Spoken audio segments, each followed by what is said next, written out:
Dr. Sean Riley and his team at Tulsa Spine and Rehab have several tools at their disposal when it comes to diagnosing your aches and pains.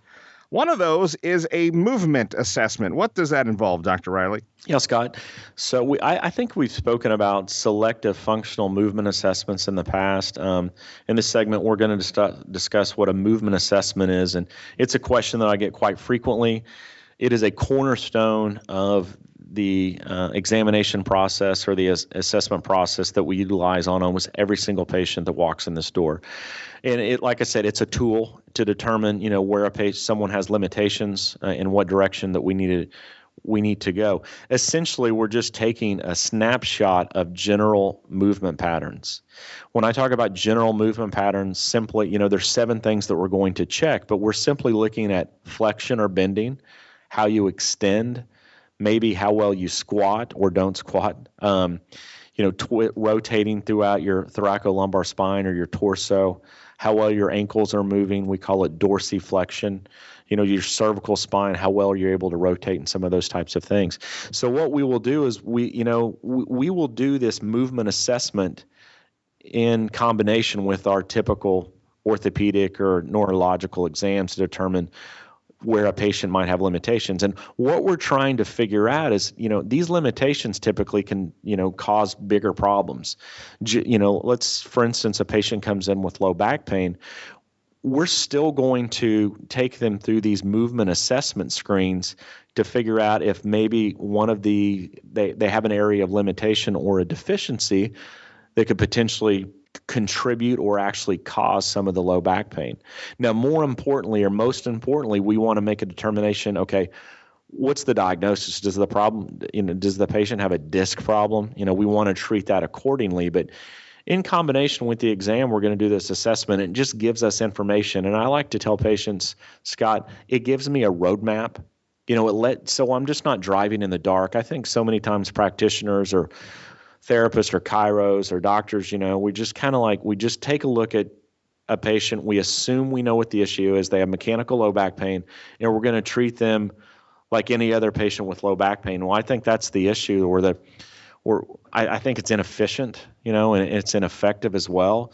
So if you screen someone properly and make a determination that, they lack mobility and maybe their mid-back and their hips, okay, those are 2 areas that need to be attacked. Or another patient with low back might have an area with right rotation, or their ankles might not be moving properly, or they have a squatting deficiency.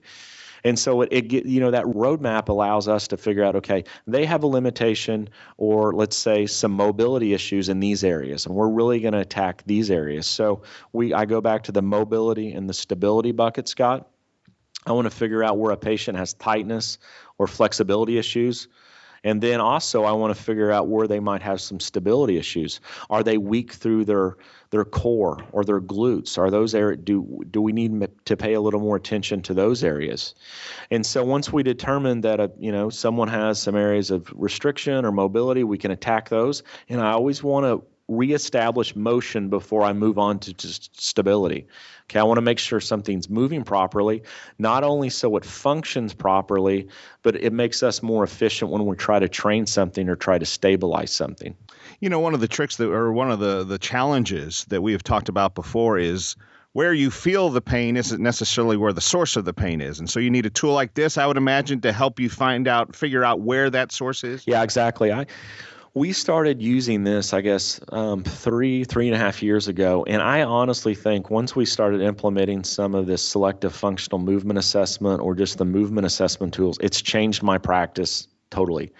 It's changed the way I treat patients or I examine patients, because I think it just gives me a broader picture, or like I said, a snapshot of where they have these limitations and how ultimately these limitations can cause problems. So many times a patient comes in with a low back pain, for instance, and I make a determination that they have a low back issue and it's nothing horribly serious. And then I take them through their screen, Scott, and then I determine that, okay, they're really tight in their hips or really tight in their mid back. And then the patient says, well, aren't you going to adjust my low back? That's where I'm hurting. Why would I want to move something that's already moving too much? Does that make sense? I want to work on stabilizing the low back, moving your hips and your thoracic spine so your low back doesn't have to move as much. Just that simple principle, applies to a lot of the patients that I get in here for low back. And it's really, really changed the way patients respond to my care and the way I treat patients as well. It's obviously a good diagnostic tool. Have you ever used it for a preventative tool? Meaning, have you ever seen something you say, uh-oh, I could see that being a problem here in the future, and you can sort of give people tips to avoid problems, something like that? Absolutely. That's a really good comment. We do a lot of work with golfers in this region, and we've talked about swing fit and our swing fit concept in the past. A lot of players will come in with no problem. They're just coming in for performance enhancement. They want to figure out maybe how they can prevent injury, how they can maybe add a little distance, how they can continue to play with their buddies, and have a good time. Those people aren't hurt. And so what we will do is, we will take them through utilize these same assessment tools. And it gives us a roadmap on, okay, we're going to work on flexibility in these areas to prevent injury down the future. I mean, that's a biggie. Prevention is huge with us.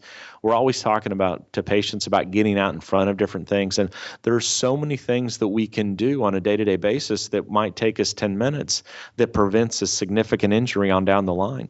Pain doesn't have to be a way of life. Contact Tulsa Spine and Rehab and see what they can do for you. 918-743-3737.